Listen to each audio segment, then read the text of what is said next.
Xin chào cả nhà đã trở lại với kênh Phương Mai Du lịch và cuộc sống nha. Mời cả nhà đến với buổi chiều của ngày đầu tiên khi Mai bước chân đến Đà Nẵng nha.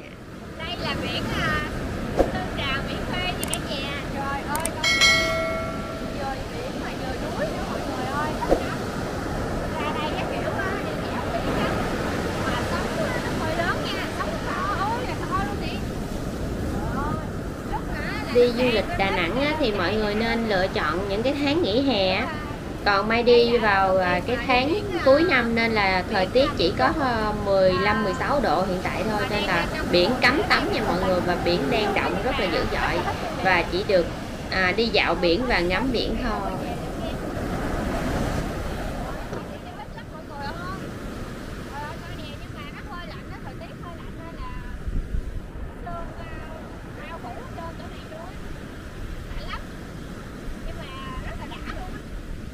Được mệnh danh là thành phố biển, Đà Nẵng sở hữu cho mình rất nhiều bãi biển tuyệt đẹp, không phải nơi nào cũng có.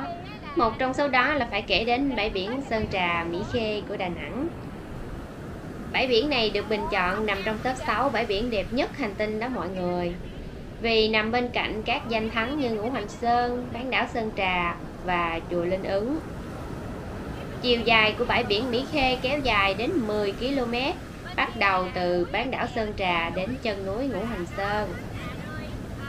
Bãi biển nổi tiếng với dải cát trắng mịn, nước trong xanh, ấm áp quanh năm, sóng biển êm nhẹ cùng hàng dừa xanh bao quanh, tạo nên vẻ đẹp khó cưỡng. Ngoài ra biển cực kỳ sạch nha, độ sâu thì vừa phải, rất thích hợp cho việc ngắm biển, tắm biển và tham gia các hoạt động dưới nước. Đây cũng là bãi biển được mệnh danh là bãi biển quyến rũ nhất hành tinh đó mọi người, được du khách ghé thăm rất là nhiều khi đến với Đà Nẵng đó nha. Xin chào cả nhà đã trở lại với kênh Phương Mai Du lịch và cuộc sống nha. Thì chào mừng cả nhà đến với phố cổ Hội An của Đà Nẵng nha. Đây nhìn không gian là biết đây là phố cổ nha cả nhà, rất là nhiều lồng đèn luôn, rất là nhiều lồng đèn luôn mọi người ơi. Nhưng mà bây giờ đã 6 giờ rưỡi hả, 5 giờ rưỡi hả, rất là thích hợp để đi dạo Hội An. Hội An cũng là nơi giao thoa văn hóa giữa ba nước là Trung Quốc và Nhật Bản và Việt Nam. Đấy nè, quay lên đường quá trời lồng đèn luôn nè. Ở đây có bán rất là nhiều. Đến với phố cổ Hội An thì chiếc đèn lồng cũng là đặc sản của nơi này rồi, không thể nào mà bỏ qua khi đến với Hội An.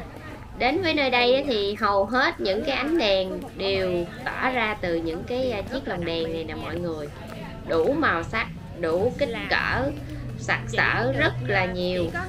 Lồng đèn được treo dọc theo đường đi cũng như là trong những cái ngôi nhà cổ xung quanh phố cổ đó. Còn những nước khác là không được nha, còn chỉ có Nhật Bản với Trung Quốc mới được định cư ở đây nha cả nhà, còn những cái chỗ khác là không có được ở đây đó. Đây Phố cổ Hội An là một cái địa điểm du lịch đáng chú ý khi mà du khách nước ngoài ghé thăm Việt Nam. Là một cái địa điểm rất là nổi tiếng với hơn 1.000 di tích kiến trúc như là phố xá, nhà cửa, hội quán, đình, chùa, miếu, nhà thờ, giếng cổ, và có cả các món ăn truyền thống. Và tâm hồn con người nơi đây thì rất là tuyệt vời, gần gũi, thân thiện. Một lần mà du khách đến với Hội An sẽ làm say đắm lòng du khách bởi những vẻ đẹp trường tồn cùng thời gian vô cùng mộc mạc và bình dị. Đến với nơi này y như là thời gian đang dừng lại vậy á, cho chúng ta có một cái cảm giác rất là xưa cổ mà gần gũi, thân thiện và rất là tuyệt vời khi mà được đến đặt chân đến đây để mà đi dạo. Và Mai đang đi qua đây là cái ngôi chùa Cầu, và cũng là cái biểu tượng của Hội An, nằm ở giữa lòng Hội An luôn á mọi người. Nơi đây có cái tên gọi khác là Chùa Nhật Bản. Và công trình kiến trúc độc đáo này được in trên tờ tiền polymer 20.000 của nước ta đó mọi người. Chùa cầu Công Công được làm bằng ván gỗ bắc ngang qua con lạch, thông ra sông Hoài. Cầu dài 18 mét và có mái che lợp ngói âm dương, quay về phía sông Thu Bồn. Đặc biệt, dù là người Nhật xây dựng nhưng mà chùa cầu lại mang đậm nét kiến trúc của người Việt Nam. Nơi đây thường được các thương gia Nhật Bản đến buôn bán vào giữa thế kỷ 16. Phía trên cầu có một ngôi miếu nhỏ thờ thần Bắc Đế Trần Vũ, chuyên trấn trị phong ba lũ lụt, đem lại niềm vui hạnh phúc cho mọi người nơi đây. Đây là cái hội quán Quảng Đông nha. Cái nơi mà văn hóa của người Quảng Đông. nó giống như cái câu lạc bộ. Tại sao là con không có? Tại sao con qua cái điểm này? Mình sẵn mình em nha. Rồi nhưng mà đặt cái vé mà tham quan sẽ có 3 cái điểm. Một cái nhà cổ 242 năm, một cái cầu chúng ta chưa tham quan, đang còn chưa tham quan sao? Tại vì cái công trình này là 6 giờ nó sẽ đóng cửa. Cái cầu thì tham quan tối cũng đóng cửa, nên đi cái này trước. Rồi như vậy chúng ta tham quan một cái điểm tiếp theo là một công trình có tên gọi là Hội quán Quảng Đông. Nhưng mà trước khi nói về Quảng Đông chúng ta sẽ nói sơ như em nói trên xe, đó là khi mà Hội An là một khu phố, khu thương mại trực giờ chỉ có người Nhật và người Hoa mới được định cư ở đây. Và người Nhật, người Hoa thì được chia ra thành hai cái phố, ranh giới cho hai phố chính là cái cầu này mọi người biết không? Ngày xưa người Hoa sống bên kia cầu, người Nhật sống bên này. Khi mà thế kỷ 17 khi mà người Nhật rút về nước cách sau cái lần của Nhật Bản thì người Hoa mới tràn qua sống rất là nhiều nơi khác nhau. Và bây giờ thì các kiến trúc của người Hoa thì ảnh hưởng nhiều hơn so với kiến trúc của Nhật Bản. Hội An này kiến trúc Nhật Bản bây giờ chỉ còn một số cái, một số nguyên một cổ của người Nhật, đặc biệt cái cầu Nhật Bản. Còn lại phần lớn là kiến trúc của người Hoa kết hợp kiến trúc bản địa của người Việt Nam mình. Và nói như kiến trúc sư Kazime đó là các kiến trúc ngoại lai của nước ngoài, của Nhật Bản, của Trung Hoa thì không làm mất đi kiến trúc đặc trưng của Việt Nam mình. Và ngược lại nó tạo nên sự đa dạng, sự phong phú. Và đến năm 1999 thì các di tích của khu đô thị Hội An được công nhận là di sản văn hóa thế giới. Tháng 12 tại Mã Đốc thì được công nhận di sản văn hóa thế giới. và ở đây thì chúng ta khi tham quan Hội quán Quảng Đông, chúng ta sẽ hiểu về một cái quá trình lịch sử di dân của người Trung Hoa. Họ tới Việt Nam một cái là cái việc đầu tiên của họ khi mà được sinh sống, được sống sót, họ sẽ làm một ngôi đền thờ để mà thờ một vị thần gọi là Thiên Hậu Thánh Mộc. Đối với người Trung Hoa, đây là vị thần bảo trợ cứu giúp cho những người đi biển, những người đi tàu, những người làm nghề đánh cá, những người làm nghề mà liên quan tới sông nước. Trên một chuyến đi này họ đi lên hơn hàng tháng rồi, khi họ sống sót được họ làm một ngôi miếu để cảm tạ. Như vậy là chức năng đầu tiên của các hội quán đó chính là thờ Thiên Hậu Thánh Mộc. Ở đây có hai cộng đồng đông nhất là người Phúc Kiến và người Quảng Đông. Về ở đây sẽ có không phải là có một hội quán, là có hội quán Phúc Kiến, cùng thờ Quan Công, cùng thờ là Thiên Hậu Thánh Mộc, và đó là hội hương của người Phúc Kiến. Có hội quán Quảng Đông, có hội quán Hải Nam, hội quán Diều Châu, và một cái hội quán dành cho những cái nhóm người mà ít có gọi là Trung Hoa lệ nghĩa, hay là cái chỗ dành cho nhiều người gốc Hoa, mà là có tất cả tổng cộng là 5 hội quán. Trong đó cái mình tương tự là mình nhớ là cái này, hội quán Quảng Đông. Nhưng mà có thể nhìn vào bên trong này. Ban đầu đây thì gian quan trọng nhất là thờ Thiên Hậu Thánh Mộc, nhưng mà sau đó khi cuộc sống người Thiên Hậu Thánh Mộc, đúng rồi, đây là vì là cái điều đó là bảo trợ cho những người mà làm việc trên biển, ngư phủ, người đánh cá, làm nghề liên quan đến biển, đặc biệt là đi đường biển. Nên đầu tiên là ta thờ, nhưng mà sau đó khi quá trình làm ăn buôn bán kinh doanh của người Quảng Đông thì họ là chuyển sang thờ cái vị thần quan trọng hơn, đó chính là Quan Công. Đây là một nhân vật có thật ở nhà hát, mình thấy hình ảnh đây này. Đây là hình ảnh của Quan Công, giờ ba anh em Lưu Quang Trương và là kết nghĩa đào viên, đúng không ạ? Lưu Bị, Quan Công và Trung Vị. Rồi cái này là Quan Công của đây là một trong những nhân vật được thờ cũng nhiều của Á Đông. Người Quảng Đông ngày xưa sở dĩ của thờ Quan Công là vì Quan Công là ông tổ của rất nhiều ngành nghề khác nhau, mà không phải chính xác là như vậy, nhưng mà do vấn đề về văn hóa, Quan Công thờ cũng rất là rộng rãi từ thời Hán đến thời Minh, đặc biệt là thời Thanh được thờ cúng, đặc biệt là được vua Thanh thờ cổ để phục vụ mục đích tuyên truyền về chính trị. Bây giờ cái phong trào Phạm Thanh được phân Nam vòng rất là thông minh, nhưng mà người nhà Thanh thì rất là thông minh. Ông muốn lấy một cái người mà người Hán tôn thờ là Quan Công để đưa lên làm hạng võ Thanh, sánh ngang với Khổng Tử, được thờ trong Nho giáo, Phật giáo và Đạo giáo. Như vậy là người Hán người ta đang phục vụ Thanh rất nhiều cái chính sách, nhưng mà riêng đưa một người Hán lên cúng, đưa một người Hán lên thờ cúng. Quan Công được thờ từ 2.000 năm trước, từ thời Hán đến thời Minh, đặc biệt thời Thanh được thờ cúng, và ông được phong làm ông tổ bằng hơn 30.000 nghề. Trong đó có nghề bán đồ phụ, nghề đẩy xe, cảnh sát thờ Quan Công, cướp đồ giang hồ Quan Công. Các vị đao phủ trước khi hành hình ta lấy đao đó có bạc đặt trong chỗ Quan Công để mà 10 cái đao đó để đủ các linh hồn. Hội quán Quảng Đông được biết đến như một di tích lịch sử quan trọng của phố cổ Hội An. Với lối kiến trúc mang phong cách của người Hoa, đây là nơi thu hút rất nhiều du khách tới đây tham quan mỗi khi tới Hội An đó. Vì hội quán nằm ngay vị trí trung tâm của phố cổ Hội An và cũng là địa điểm tín ngưỡng đặc biệt của người Hoa khi thời gian đầu tới đây định cư. Nếu như mọi người có kế hoạch đến đây để mà tham quan thì nhớ ghé đây để mà nghe thuyết minh về lịch sử văn hóa của hội quán này nha. Ngày trước Hội An là thương cảng quốc tế, nơi đây đã thu hút rất là nhiều người Hoa tới buôn bán và sinh sống. Hội quán được xây dựng từ năm 1885 của thế kỷ 18 bởi một thương nhân người Trung Quốc. Nơi đây được xem là địa điểm tín ngưỡng tâm linh rất quan trọng với các thương lái và là nơi sinh hoạt cộng đồng, họp hội đồng hương, giúp đỡ nhau trong cuộc sống cũng như là công việc làm ăn của người Hoa. Ở đây có một cái nhang vòng mình có thể thắp đến 3 ngày cả nhà. Mình viết lời ước nguyện của mình vào tấm thiệp xong rồi được thắp lên cùng với cái khoanh nhang của mình để mà mình ước nguyện. Thì đến đây vào ban ngày thì cả nhà mình sẽ được tham quan nhiều hơn, rất là nhiều địa điểm ở phía sau để mà mình tham quan. Những cái kiến trúc ở đây cũng rất là độc đáo. Hội quán Quảng Đông còn có tên gọi khác là quán Quảng Triệu hay là chùa Ông vì bên trong thờ Quan Công, một vị tướng rất là nổi tiếng của Trung Quốc. Theo tín ngưỡng của những người Hoa, vì vị quan mang 6 chữ trung, nghĩa, tín, trí, nhân, dũng sẽ là vị thần may mắn giúp cho việc kinh doanh của họ được thuận lợi nên là họ rất là tôn thờ.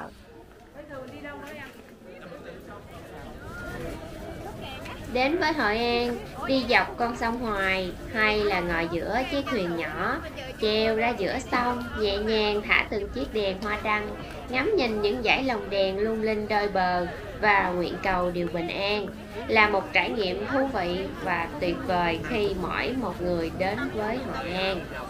Thì lúc này Mai đến đây là trời đã tối và cũng nước lớn nên là không có được chèo xuồng qua những cái cây cầu, nên là Mai không có đi xuồng, không có đi ghe, không có chèo thì rất là tiếc, nên là đến đây chỉ ngắm nhìn mọi người thả đèn lồng hoa đăng và đi dạo trên bờ sông Hoài thôi chứ không có được cảm giác chèo xuồng thì rất là tiếc. Ai mà đến đây thì nhớ đi sớm nha mọi người để được cái trải nghiệm tuyệt vời này, thì đừng có đi trễ như Mai. Cảm giác rất là tiếc nuối khi mà tới đây không được chèo xuồng luôn á mọi người. Đây là lối đi vào chợ đêm của phố cổ Hội An nè mọi người. Ở đây hôm nay rất là đông, mọi người đến đây để mà chọn cho mình những cái món quà lưu niệm để về tặng cho người thân, bạn bè mỗi khi mà đến Hội An. Thì phố cổ Hội An đối với Mai thì rất là đẹp, cổ kính, thơ mộng, nên là du khách Việt Nam hoặc là du khách nước ngoài mỗi khi mà đến Đà Nẵng là nhất định phải đến phố cổ Hội An tham quan nha mọi người. Được trải nghiệm đi dọc hai bên bờ sông Hoài để mà ngắm cảnh, ngắm lồng đèn thì rất là tuyệt vời luôn á. Quá rực rỡ. Ở đây á cả nhà, Tây rất là nhiều luôn nha. Thấy kiểu phố cổ mà xưa xưa đó. Đó, giao thoa giữa nhiều văn hóa đó nên là đến đây rất là nhiều luôn, người nước ngoài đến đây rất là nhiều luôn. Có rất là nhiều lồng đèn. Đến phố cổ Hội An đó là đặc sản của phố cổ Hội An là lồng đèn, bởi vậy quá trời lồng đèn luôn. Mà rất là nhiều người nước ngoài luôn. Mặc dù là Mai đến với phố cổ Hội An là khá là trễ nên là không có chụp được nhiều cái bức ảnh đẹp ở đây, nhưng mà được dạo bước bên hai bờ sông Hoài và được ngắm nhìn đặc sản của Hội An là những ngôi nhà cổ và những cái lồng đèn đủ màu sắc thì rất là vui, rất là tự hào khi mà Việt Nam mình có những cái nơi rất là đẹp như thế này để cho du khách ở trong nước và ngoài nước lựa chọn khi đi du lịch. Đi dạo phố cổ Hội An xong thì cả đoàn và Mai đến một cái nhà hàng buffet rất là nổi tiếng ở Hội An. Nơi đây thì cái nhà hàng rất là cổ kính mà có rất là nhiều món ăn đặc sản của Quảng Nam. Thì món đầu tiên mà Mai lựa chọn là món cao lầu. Gọi là cao lầu nên là nhiều người cho rằng đây là món ăn của người Hoa, nhưng không phải. Thậm chí là người Nhật còn cảm nhận chúng khá là giống với món mì udon của quốc gia họ, nhưng khác về cách chế biến và hương vị món ăn. Sự thật thì món cao lầu là món ăn của người Việt và nổi tiếng tại khu vực miền Trung, nên là nhiều người nói với nhau rằng là đây là món ăn Liên Hợp Quốc đó mọi người.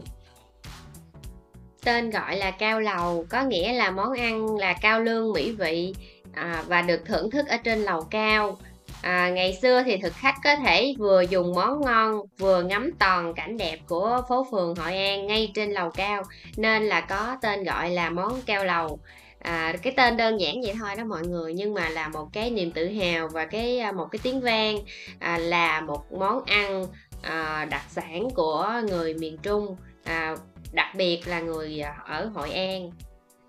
Đến với nhà hàng buffet thì có khá là nhiều món để mà lựa chọn, nhưng mà thời tiết thì rất là lạnh.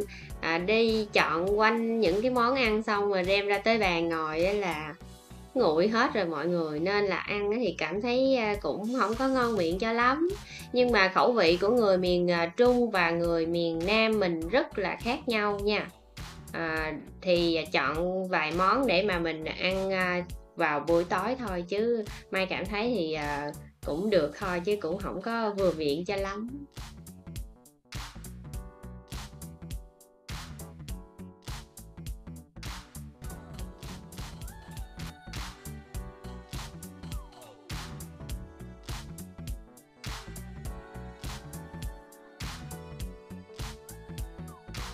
Món này ăn ngồi đây là sai bài. Phải leo lầu ăn đúng không? Phải leo lên lầu ăn, món này là phải leo leo lên lầu ăn 16 đúng không? Leo lên 16 rồi ăn món này nó mới đúng. Có bánh phồng tôm. Cái này là cái gì ta? Cái bánh đó, cái hủ nha. Vậy đúng không?